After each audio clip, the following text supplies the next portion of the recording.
অহংকার মানুষকে অন্ধ করে দেয়, কিন্তু সেই অন্ধত্বের দেয়াল যখন সত্যের মুখোমুখি হয় তখন ভেঙে পড়ে ক্ষমতার তাসের ঘর। একটি সাধারণ ট্রেন যাত্রা কিভাবে একজন উদ্ধত পুলিশ অফিসারের জীবনের মোড় ঘুরিয়ে দিল এবং একজন আদর্শবান প্রশাসনিক কর্মকর্তার ধৈর্যের পরীক্ষা নিল, সেই রোমহর্ষক কাহিনী নিয়েই আজকের এই উপাখ্যান, যেখানে নীরবতা ছিল এক শক্তিশালী অস্ত্র এবং ন্যায় বিচার ছিল চূড়ান্ত লক্ষ্য। সকাল ঠিক 10টা বাজছিল। রাজগঞ্জ স্টেশনে মনে হচ্ছিল যেন পুরো শহর এক জায়গায় ভেঙে পড়েছে। চাওয়ালাদের আওয়াজ, চা নিন, গরম গরম চা, বারবার কানে আসছিল। কুলিরা দ্রুত মালপত্র নিয়ে ছুটছিল এবং যাত্রীরা নিজ নিজ গন্তব্যে পৌঁছানোর তাড়াহুড়োতে ছিল। এই ভিড়ের মাঝে এক যুবক ধীরে ধীরে প্ল্যাটফর্মের দিকে এগিয়ে যাচ্ছিল। সাধারণ একটা হালকা নীল শার্ট, কাঁধে একটা ব্যাগ আর মুখে সারল্য, কিন্তু তার চোখে ছিল এক গভীর গাম্ভীর্য, যেন সে শুধু ভ্রমণে নয় বরং কোনো মিশনে বেরিয়েছে। তার নাম ছিল অর্ণব চৌধুরী, কিন্তু সে কোনো সাধারণ যুবক ছিল না। সে ছিল একজন আইএএস অফিসার এবং সেই জেলার নতুন কালেক্টর যেখানে সে যাচ্ছিল। সে ইচ্ছে করেই নিজের পরিচয় গোপন রেখেছিল। যদি আমাকে সত্য দেখতে হয় তবে সাধারণ মানুষ হয়েই দেখতে হবে, সে নিজেকে বলেছিল। কিছুটা দূরে আরও কিছু লোক দাঁড়িয়েছিল সাধারণ পোশাকে, কিন্তু তাদের নজর প্রতি মুহূর্তে অর্ণবের ওপর ছিল। তারা ছিল তার স্টাফ এবং নিরাপত্তা কর্মী। অর্ণব তাদের কাছে গিয়ে নিচু স্বরে বলল, কেউ আমার পরিচয় প্রকাশ করবে না, আমাকে আসল পরিস্থিতি দেখতে হবে কোনো রকম প্রদর্শন ছাড়াই। সবাই মাথা নিচু করল। জি স্যার। ট্রেন প্ল্যাটফর্মে চলে এসেছিল। ভিড় দরজার দিকে উপচে পড়ল। অর্ণব পকেট থেকে তার টিকিট বের করল, স্লিপার ক্লাস। সে এসিতে নয় বরং সেই সব মানুষের মাঝেই সফর করতে চেয়েছিল যাদের জন্য সে কাজ করে। সে কোচে উঠল এবং নিজের সিটের দিকে এগিয়ে গেল, কিন্তু সিটের কাছে পৌঁছাতেই তার পা থমকে গেল। তার সিটে এক মেয়ে বসেছিল। মেয়েটি অত্যন্ত সুন্দরী ছিল, আধুনিক পোশাকে, আত্মবিশ্বাসে ভরপুর এবং মুখে এমন অহংকার যেন পুরো পৃথিবী তার ইশারায় চলে। তার সাথে দুজন সিপাহী দাঁড়িয়েছিল যারা হাসছিল, যেন তারা আগে থেকেই জানত যে কি হতে চলেছে। অর্ণব টিকিট দেখল, সিট নম্বর মেলালো এবং শান্ত স্বরে বলল, ম্যাডাম মাফ করবেন, এটা আমার সিট, আপনি কি আপনার সিটে চলে যাবেন? মেয়েটি ধীরে ধীরে তার দিকে তাকালো, তারপর এক চিলতে হাসি দিল যা সম্মানের নয় বরং অহংকারের ছিল। সিট জারি হোক, বসবো আমি, সে বলল। তারপর সে তার পা বাড়িয়ে দিয়ে বলল, আর যদি তোমার এখানে বসতে হয় তবে আগে আমার জুতো পরিষ্কার করতে হবে। কথা শুনে সিপাহীরা জোরে হেসে উঠল। পুরো কামরা শান্ত হয়ে গেল। কিছু মানুষ এসব দেখছিল, কিন্তু কেউ কিছু বলছিল না। অর্ণবের ভেতরে রাগ জেগে উঠল, কিন্তু সে নিজেকে সামলে নিল। সত্যি কি কোনো মানুষ নিজের পদের এত অপব্যবহার করতে পারে? সে মনে মনে ভাবল। মেয়েটি আবার বলল, তুমি জানো না আমি কে? আমি ইন্সপেক্টর তানিয়া, এই জেলাতেই পোস্টিং। এখানে আমার বিরুদ্ধে কেউ কিছু করতে পারবে না। অর্ণবের সাথে থাকা এক কর্মচারী এগিয়ে এলো। ম্যাডাম আপনি। কিন্তু অর্ণব তখনই তাকে থামিয়ে দিল। এখন অর্ণব কিছুক্ষণের জন্য চুপ হয়ে গেল। সে তানিয়াকে খুঁটিয়ে দেখল, তারপর পুরো কামরার মানুষদের দেখল যারা এই অপমানের বোবা সাক্ষী হয়েছিল। তার মনে এক গভীর চিন্তা চলছিল, যদি আজ আমি আমার পরিচয় বলে দিই তবে এ শুধু ভয় পাবে, কিন্তু যদি আমি এর সীমা দেখি তবে সত্য সামনে আসবে। সে ধীরে ধীরে মাথা নিচু করল এবং কোনো কথা না বলে তানিয়ার জুতো পরিষ্কার করার জন্য ঝুঁকে পড়ল। পুরো কামরা অবাক হয়ে গেল। সিপাহীরা হাসতে হাসতে আরো জোরে হাসতে লাগলো। দেখলে শেষ পর্যন্ত হেরেই গেল। তানিয়ার মুখে জয়ের হাসি ছিল। অর্ণব জুতো পরিষ্কার করছিল, কিন্তু তার মুখে কোনো লজ্জা ছিল না। তার চোখে ছিল এক শীতল সিদ্ধান্ত। আজ যতটা তুমি আমাকে সবার সামনে নিচু করছো, তার চেয়ে বহু গুণ বেশি আমি তোমাকে আইনের অধীনে নিচু করব, সে মনে মনে প্রতিজ্ঞা করল। জুতো পরিষ্কার করার পর সে উঠে দাঁড়ালো। তানিয়া হাসতে হাসতে বলল, আচ্ছা এবার ঠিক আছে, বসতে পারো। তারপর সে উঠল এবং পাশের সিটে গিয়ে বসল। অর্ণব চুপচাপ নিজের সিটে বসে পড়ল, কিন্তু এখন সে আগের মতো শান্ত যাত্রী ছিল না, সে এখন এক মিশনে ছিল। তানিয়া আবার কটাক্ষ করে বলল, দেখলে আমার পাওয়ার? লোক আমার জুতো পরিষ্কার করে তবে বসার সুযোগ পায়। অর্ণব তার দিকে তাকালো এবং শান্ত স্বরে বলল, ম্যাডাম, আপনি আপনার পদের ভুল ব্যবহার করছেন। এমন যেন না হয় যে এর পরিণাম খুব খারাপ হয়ে যায়। তানিয়ার মুখ রাগে ভরে উঠল। তোমার যোগ্যতা কি আমার সাথে এইভাবে কথা বলার? এখনই গ্রেপ্তার করিয়ে দিতে পারি তোমাকে, বুঝেছ? কিন্তু এবারও অর্ণব চুপ রইল। সে জানলার বাইরে তাকাতে লাগল, কিন্তু তার ভেতরে এক তুফান শুরু হয়ে গিয়েছিল। পুরো সফরের সময় তানিয়া এবং তার সিপাহীরা তাকে নিয়ে মজা করতে লাগল, কিন্তু অর্ণব একটি শব্দও বলেনি। তার এই নীরবতা এখন এক পরিকল্পনায় পরিণত হয়েছিল। কয়েক ঘন্টা পর ট্রেন গন্তব্য স্টেশনে পৌঁছাল। অর্ণব নামল, ব্যাগ নিল এবং পেছন ফিরে না তাকিয়ে সামনে এগিয়ে গেল। কিন্তু এবার তার মুখে সারল্যের সাথে সাথে এক দৃঢ়তা ছিল। স্টেশন থেকে বের হতেই একটি গাড়ি তার সামনে এসে থামল। তার স্টাফ দরজা খুলে দিল। স্যার, কালেক্টর অফিসে চলি? অর্ণব গাড়িতে বসতে বসতে হালকা হাসল। হ্যাঁ, এবার আসল কাজ শুরু হবে। গাড়ি এগিয়ে গেল এবং সেই সাথে শুরু হয়ে গিয়েছিল এক এমন কাহিনী যেখানে অহংকার এবং ন্যায় মুখোমুখি হতে যাচ্ছিল। কালেক্টর অফিসের বাইরে গাড়ি থামতেই পুরো চত্বরে তোলপাড় পড়ে গেল। গেটে মোতায়েন গার্ডরা তৎক্ষণাৎ সতর্ক হয়ে গেল এবং সালাম দিয়ে বলল, গুড মর্নিং স্যার। অর্ণব গাড়ি থেকে নামল। এখন সে সেই সাধারণ ছেলেটি ছিল না। এখন তার ব্যক্তিত্বে সেই অধিকার এবং গাম্ভীর্য স্পষ্ট ফুটে উঠছিল যা একজন জেলার কালেক্টরের থাকে। অফিসের ভেতরে ঢুকতেই সব অফিসাররা লাইনে দাঁড়িয়ে গেল। ওয়েলকাম স্যার আওয়াজ প্রতিধ্বনিত হল। কিন্তু অর্ণব কোনো আনুষ্ঠানিকতায় সময় নষ্ট করল না। সে সরাসরি তার কেবিনে গেল, চেয়ারে বসল এবং কয়েক সেকেন্ড চুপচাপ টেবিলের উপর আঙুল দিয়ে শব্দ করতে লাগল। তার মাথায় বারবার সেই দৃশ্য ঘুরছিল, তানিয়ার অহংকার, জুতো পরিষ্কার করানো এবং তার তিরস্কার। সে তৎক্ষণাৎ ইন্টারকম তুলল, সব ঊর্ধ্বতন কর্মকর্তাদের এখনই আমার কেবিনে পাঠান। কিছুক্ষণের মধ্যেই এসডিএম, ডিএসপি এবং অন্যান্য কর্মকর্তারা সেখানে উপস্থিত হলেন। অর্ণব সময় নষ্ট না করে বলল, আমাকে এই জেলার প্রতিটি থানার পুরো রিপোর্ট চাই, বিশেষ করে একজন ইন্সপেক্টর তানিয়া। ঘরে এক হালকা নিস্তব্ধতা নেমে এলো। ডিএসপি কিছুটা ইতস্তত করে জিজ্ঞেস করলেন, স্যার, কোনো বিশেষ কারণ? অর্ণবের নজর তীক্ষ্ণ হয়ে উঠল। যতটা জিজ্ঞেস করা হয়েছে ততটুকুই উত্তর দিন, বাকিটা বোঝার চেষ্টা করবেন না। ঘরে তৎক্ষণাৎ পিনপতন নীরবতা নেমে এলো। 24 ঘন্টার মধ্যে তার পুরো সার্ভিস হিস্ট্রি, কেস রেকর্ড, সম্পত্তির বিবরণ সবকিছু আমার টেবিলে থাকা চাই। ইয়েস স্যার, সব অফিসাররা একসাথে বলল। অর্ণব চেয়ারে হেলান দিল এবং মনে মনে বলল, এবার দেখি ইন্সপেক্টর তানিয়া, তোমার আসল রূপ কি। সেদিন সন্ধ্যাবেলা অর্ণব আরও একটি সিদ্ধান্ত নিল। আমাকে শুধু ফাইল দেখলে হবে না, মাটির সত্যও দেখতে হবে, সে ভাবল। পরদিনই সে আবার এক সাধারণ মানুষের রূপ নিল। সাধারণ পোশাক, সেই ব্যাগ এবং পরিচয়হীনভাবে সে বেরিয়ে পড়ল সরাসরি সেই থানার দিকে যেখানে তানিয়া কর্মরত ছিল। থানার পরিবেশ দেখেই অনেক কিছু বোঝা যাচ্ছিল। কিছু মানুষ বাইরে দাঁড়িয়েছিল, বিরক্ত, ক্লান্ত, যেন ঘন্টার পর ঘন্টা অপেক্ষা করছে। এক বৃদ্ধ লোক হাতে কাগজ নিয়ে বারবার দরজার দিকে তাকাচ্ছিল। অর্ণব তার কাছে গেল। কি হয়েছে বাবা?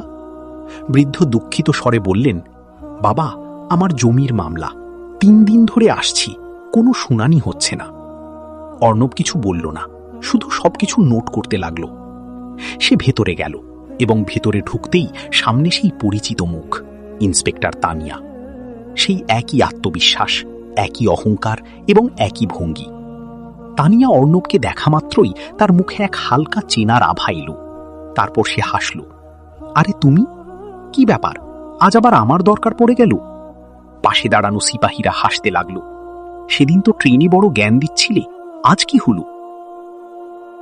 অর্ণব অত্যন্ত শান্ত ও বিনীত স্বরে বলল, ম্যাডাম, আমার বাইক চুরি হয়ে গেছে, সেটা রিপোর্ট লেখাতে চাই। তানিয়া চেয়ারে হেলান দিয়ে হালকা হেসে বলল, বাইক চুরি হয়েছে? পেয়ে যাবে, কিন্তু এখানে সব এভাবে হয় না। তারপর সে সরাসরি তার চোখের দিকে তাকিয়ে বলল, 10,000 টাকা লাগবে, তবেই রিপোর্ট লেখা হবে আর বাইকও পাওয়া যাবে। অর্ণব এমন অভিনয় করল যেন সে অবাক হয়েছে। ম্যাডাম, 10,000 টাকা? কিন্তু বাইক যদি পাওয়া যায় তবে টাকা কেন? তানিয়ার মুখ শক্ত হয়ে গেল। বেশি বুদ্ধি খাটিও না, এখানে নিয়ম আমি বানাই। যদি এতই বুদ্ধিমান হও তবে নিজেই খুঁজে নাও নিজের বাইক। তারপর সে অবজ্ঞার সাথে বলল, আমরা তোমার চাকর নই, টাকা দিলেই কাজ হবে। অর্ণব কয়েক সেকেন্ড ভাবল, তারপর পকেট থেকে টাকা বের করে টেবিলে রাখল। ঠিক আছে ম্যাডাম, আপনি যা বলবেন। তানিয়া টাকা তুলে নিয়ে হাসতে হাসতে বলল, ভালো, তাড়াতাড়ি বুঝে গেছ। তারপর সে এক টুকরো কাগজে গিয়ে দিল, নিজের নাম আর নম্বর লেখো, যখন বাইক পাওয়া যাবে কল করে দেব। অর্ণব সবকিছু লিখে দিল, কিন্তু এবার তার মুখে সেই সারল্য ছিল না। তার চোখে এখন শুধু একটি জিনিস ছিল, প্রমাণ। সে চুপচাপ সেখান থেকে বেরিয়ে গেল। কিছুক্ষণ পর সেই অর্ণব কালেক্টর অফিসে নিজের চেয়ারে বসেছিল। সে চোখ বন্ধ করল এবং দীর্ঘশ্বাস নিল। কত নিচু ভাবনা, কত গভীর দুর্নীতির শিকড়, সে মনে মনে বলল। সে তৎক্ষণাৎ তার অফিসারকে ডাকল। যে রিপোর্ট আমি চেয়েছিলাম তা এসেছে? অফিসার ফাইল টেবিলে রেখে বললেন, জি স্যার, সব ডিটেইল চলে এসেছে। অর্ণব ফাইল খুলল এবং যেমন যেমন পাতা উল্টাতে লাগলো তার মুখের ভাব বদলে গেল। তার চোখে এখন স্পষ্ট রাগ দেখা যাচ্ছিল। এত সব? সে নিচু স্বরে বলল। ফাইলে লেখা ছিল অনেক মামলায় ঘুষ নিয়ে অপরাধীদের ছেড়ে দেওয়া, নির্দোষ মানুষদের মিথ্যা মামলায় ফাঁসানো, কোটি কোটি টাকার অবৈধ সম্পত্তি এবং অনেক গুরুতর অভিযোগ যা কখনো নথিভুক্তই হয়নি। অর্ণব ফাইল বন্ধ করল এবং টেবিলে হাত চাপড়ে বলল, বাস, এবার অনেক হয়েছে। সে তৎক্ষণাৎ আদেশ দিল, একটা স্পেশাল টিম তৈরি করো, ইডি, ইনকাম ট্যাক্স এবং ভিজিল্যান্স সবাইকে অন্তর্ভুক্ত করো। এবারই খেলার শেষ হবে। ঘরে উপস্থিত প্রতিটি অফিসার বুঝতে পারছিল যে এবার বড় কিছু হতে চলেছে।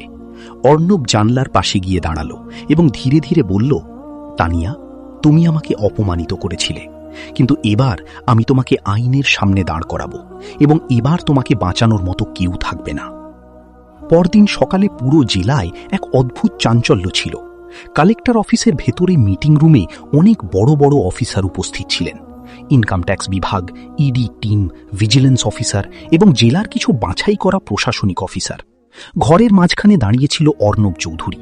তার মুখে এখন আর সেই শান্তি ছিল না, সেখানে শুধু কঠোরতা এবং সিদ্ধান্ত দেখা যাচ্ছিল। আজ আমরা শুধু একজন ইন্সপেক্টরের বিরুদ্ধে ব্যবস্থা নিচ্ছি না, অর্ণব নিচু কিন্তু প্রভাবশালী স্বরে বলল। আজ আমরা সেই মানসিকতার বিরুদ্ধে দাঁড়িয়েছি যা আইনকে ঠাট্টা বানিয়ে ফেলেছে। সব অফিসাররা মনোযোগ দিয়ে তার কথা শুনছিলেন। ইন্সপেক্টর তানিয়া নামটি উচ্চারণ করতেই ঘরে এক হালকা নীরবতা নেমে এলো। ইনি নিজের পদের অপব্যবহার করেছেন, দুর্নীতি করেছেন এবং সবচেয়ে বড় কথা, মানুষের বিশ্বাস ভেঙেছেন। অর্ণব টেবিলে ফাইল রেখে বলল, আজ আমরা এর বাড়িতে হানা দেব, প্রতিটি প্রমাণ, প্রতিটি কাগজ আমার চাই। ইয়েস স্যার, পুরো টিম একসাথে বলল। কিছুক্ষণ পরই অনেকগুলো গাড়ি দ্রুত গতিতে শহরের রাস্তায় ছুটছিল। সাইরেনের শব্দ শুনে মানুষ রাস্তা ছেড়ে দিচ্ছিল এবং দেখতে দেখতে পুরো বহরটি একটি বড় বিলাসবহুল বাড়ির সামনে গিয়ে থামল। এই বাড়িটি কোনো সাধারণ ইন্সপেক্টরের মনে হচ্ছিল না, এটি ছিল একটি আলিশান বাংলো। দরজার বাইরে দামি দামি গাড়ি দাঁড়িয়েছিল এবং ভেতর থেকে মনে হচ্ছিল যেন কোনো ধনকুবেরের বাড়ি। টিম গাড়ি থেকে নামল। অর্ণব সবার আগে ছিল। সে দরজার দিকে এগিয়ে গিয়ে বলল, দরজা খুলুন। ভেতর থেকে এক চাকর দরজা খুলল এবং সামনে এত সব অফিসার দেখে ঘাবড়ে গেল। ম্যাডামকে ডাকুন, এক অফিসার কঠোরভাবে বললেন। কিছু সেকেন্ডের মধ্যেই তানিয়া সামনে এলো। যেমনই তার নজর অর্ণবের ওপর পড়ল, তার মুখ একদম ফ্যাকাশে হয়ে গেল। আপনি? তার গলা কাঁপছিল। সে তৎক্ষণাৎ বুঝতে পারল যাকে সে ট্রেনে অপমান করেছিল সে কোনো সাধারণ মানুষ ছিল না, সে ছিল জেলার কালেক্টর। তানিয়ার হাত পা কাঁপতে লাগল। স্যার, আমার ভুল হয়ে গেছে, আমাকে ক্ষমা করে দিন, আমি জানতাম না যে আপনি। অর্ণব তার কথা মাঝপথেই থামিয়ে দিল। তার গলা অত্যন্ত শান্ত ছিল, কিন্তু তাতে এমন কঠোরতা ছিল যে শুনলে যে কেউ কেঁপে উঠবে। সেদিন ট্রেনে তুমি খুব কথা বলছিলে আর আমি চুপ ছিলাম। তানিয়া মাথা নিচু করে দাঁড়িয়ে রইল।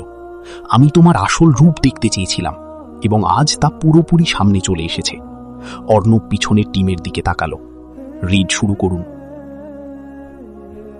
ব্যাস, এরপরই পুরো বাড়িতে তল্লাশি শুরু হলো। আলমারিগুলো খোলা হতে লাগলো, লকার ভাঙা হতে লাগলো, কাগজের ফাইলগুলো একে একে বের হতে লাগলো, এবং যা সামনে এলো তা ছিল চমকে দেওয়ার মতো। লাখ লাখ নয়, কোটি কোটি টাকা ক্যাশ, সোনা ও রূপার গহনার স্তূপ, অনেক জমির দলিল, জাল কেসের ফাইল এবং ঘুষের লেনদেনের প্রমাণ। প্রতিটি জিনিস তানিয়ার অপরাধের কাহিনী বর্ণনা করছিল। এক অফিসার এসে বললেন, স্যার এই দেখুন, এই সব সম্পত্তি এর নামে এবং এটা এর আয়ের চেয়ে বহু গুণ বেশি। অন্য এক অফিসার বললেন, স্যার এই ফাইলগুলো দেখুন, এতে নির্দোষ মানুষদের ফাঁসানো হয়েছে। অর্ণব সবকিছু দেখছিল। তার চোখে রাগ ছিল, কিন্তু সেই সাথে ছিল এক তৃপ্তি। সত্য সামনে আসছে। তানিয়া এখন কাঁদছিল। স্যার প্লিজ আমাকে একটা সুযোগ দিন, আমি শুধরে যাব। অর্ণব তার দিকে তাকালো। যখন তুমি মানুষদের মিথ্যা মামলায় ফাঁসাচ্ছিলে তখন তাদের সুযোগ দিয়েছিলে? তানিয়ার কাছে কোনো উত্তর ছিল না। যখন তুমি ঘুষ নিয়ে অপরাধীদের ছেড়ে দিচ্ছিলে তখন কি আইনের কথা মনে ছিল? সে চুপ রইল। আর যখন তুমি আমাকে একজন সাধারণ মানুষ ভেবে অপমান করেছিলে? অর্ণবের গলা আরো কঠোর হল। তখন কি তোমার নিজের সীমার কথা মনে ছিল না? পুরো পরিবেশ নিস্তব্ধতায় ডুবে গেল। অর্ণব হাত তুলে ইশারা করল, ইন্সপেক্টর তানিয়াকে তৎক্ষণাৎ হেফাজতে নেওয়া হোক। দুজন মহিলা পুলিশ কর্মী এগিয়ে এসে তানিয়াকে ধরে ফেলল। তার চোখ দিয়ে জল পড়ছিল, কিন্তু এখন অনেক দেরি হয়ে গেছে। বাইরে পুরো এলাকায় ভিড় জমে গিয়েছিল। মানুষ নিজেদের মধ্যে কথা বলছিল। দেখলে, শেষ পর্যন্ত ধরা পড়ল। খুব জ্বালিয়েছে এটা আমাদের, এবার গিয়ে বিচার পাওয়া গেল। তানিয়াকে পুলিশের গাড়িতে বসানো হলো। সে শেষবারের মতো অর্ণবের দিকে তাকালো, কিন্তু এবার তার চোখে অহংকার নয়, ছিল শুধু অনুশোচনা। অর্ণব আকাশের দিকে তাকালো এবং মনে মনে বলল, ন্যায় দেরিতে মেলে, কিন্তু মেলে অবশ্যই। তানিয়াকে পুলিশের গাড়িতে করে নিয়ে যাওয়া হয়েছিল, কিন্তু সেদিন যা ঘটেছিল তার রেশ পুরো জেলায় ছড়িয়ে পড়েছিল। প্রতিটি গলি, প্রতিটি মোড়, প্রতিটি চায়ের দোকানে শুধু একটাই আলোচনা ছিল, নতুন কালেক্টর সাহেব এসেই কামাল করে দিয়েছেন। এবার মনে হবে যে সত্যি কোনো সৎ অফিসার এসেছেন। কালেক্টর অফিসেও পরিবেশ বদলে গিয়েছিল। যেখানে আগে ফাইল চাপা দিয়ে রাখা হতো, এখন সব কাজ সময় মতো হতে লাগলো। যেখানে আগে মানুষ ঘন্টার পর ঘন্টা লাইনে দাঁড়িয়ে থাকত, এখন তাদের অভিযোগ সাথে সাথে শোনা হতে লাগলো। অর্ণব চৌধুরী শুধু একজন অফিসার ছিল না, সে এখন এক আশার আলো হয়ে উঠেছিল। ওদিকে জেলের ভেতরে তানিয়া এক কোনায় বসেছিল। সেই তানিয়া যে একসময় নিজের পাওয়ার নিয়ে অহংকার করত, আজ একজন কয়েদি হয়ে গেছে। তার হাতে হাতকড়া ছিল না ঠিকই, কিন্তু তার অহংকার চূর্ণ হয়ে গিয়েছিল। তার চোখের সামনে বারবার সেই দৃশ্য আসছিল। ট্রেনে বসে থাকা সেই সাধারণ ছেলেটি যে চুপচাপ তার জুতো পরিষ্কার করছিল, এবং আজ সেই ছেলেটি তার পুরো জীবন বদলে দিয়েছে। তানিয়া কাঁদতে কাঁদতে নিজেকে বলল, হায়, সেদিন যদি আমি মনুষ্যত্ব দেখাতাম, যদি আমি আমার পদের সঠিক ব্যবহার করতাম। কিন্তু এখন আর সেই আক্ষেপের কোনো মানে ছিল না। কিছুদিন পর কোর্টে তানিয়ার বিরুদ্ধে মামলা চলল। প্রমাণ এত শক্তিশালী ছিল যে তার বাঁচার কোনো পথ ছিল না। বিচারক কঠোর শব্দে বললেন, আপনি শুধু আপনার পদের অপব্যবহার করেননি, বরং সমাজের বিশ্বাসও ভেঙেছেন। এমন অফিসারদের কারণেই মানুষ আইনকে ভয় পাওয়ার বদলে ঘৃণা করতে শুরু করে। এবং তারপর রায় দেওয়া হলো। তানিয়াকে কঠোর শাস্তি দেওয়া হলো। কোর্টে উপস্থিত প্রতিটি মানুষ স্বস্তির নিঃশ্বাস ফেলল। ওদিকে অর্ণব নিজের অফিসে বসেছিল। তার সামনে সেই ফাইলটি রাখা ছিল যাই পুরো ঘটনার শুরুয়াত ছিল। সে ধীরে ধীরে ফাইলটি বন্ধ করল এবং জানলার বাইরে তাকাতে লাগল। এখন শহরটা আগের মতো লাগছিল না। সেখানে একটা বদল ছিল, একটা বিশ্বাস ছিল। তখনই তার এক অফিসার ভেতরে এলেন। স্যার, জনতা আপনার সাথে দেখা করতে চায়। অর্ণব হালকা হাসল। পাঠিয়ে দিন। কিছুক্ষণের মধ্যেই অনেক মানুষ ভেতরে এলো। সেই বৃদ্ধ লোকটি যে থানার বাইরে বিরক্ত হয়ে দাঁড়িয়েছিল, কিছু মহিলা, কিছু যুবক, সবার মুখে ছিল হাসি। বৃদ্ধ এগিয়ে এসে বললেন, বাবা, আজ প্রথমবার মনে হচ্ছে যে সরকার আমাদের জন্যেও কাজ করে। অর্ণব বিনম্রভাবে মাথা নিচু করল। এটা আমার নয়, আপনাদের অধিকার, সে বলল। সেদিনের পর জেলায় এক নতুন শুরু হলো। দুর্নীতিগ্রস্ত অফিসারদের বিরুদ্ধে ব্যবস্থা নেওয়া শুরু হলো। মানুষের সমস্যা দ্রুত সমাধান হতে লাগলো এবং সবচেয়ে বড় কথা, মানুষের বিশ্বাস ফিরে আসতে লাগলো। কাহিনী এখানেই শেষ হয় না, কারণ এটি শুধু একজন ইন্সপেক্টরের কাহিনী ছিল না, এটি সেই সিস্টেমের কাহিনী ছিল যেখানে একজন ভুল মানুষ পুরো সিস্টেমকে বদনাম করে দেয়, কিন্তু একজন সঠিক মানুষ পুরো সিস্টেমকে বদলে দিতে পারে। অর্ণব নিজের চেয়ারে বসেছিল, তার মুখে তৃপ্তি ছিল এবং মনে ছিল একটাই কথা, যদি প্রতিটি অফিসার সততার সাথে কাজ করেন তবে এই দেশকে বদলাতে কেউ আটকাতে পারবে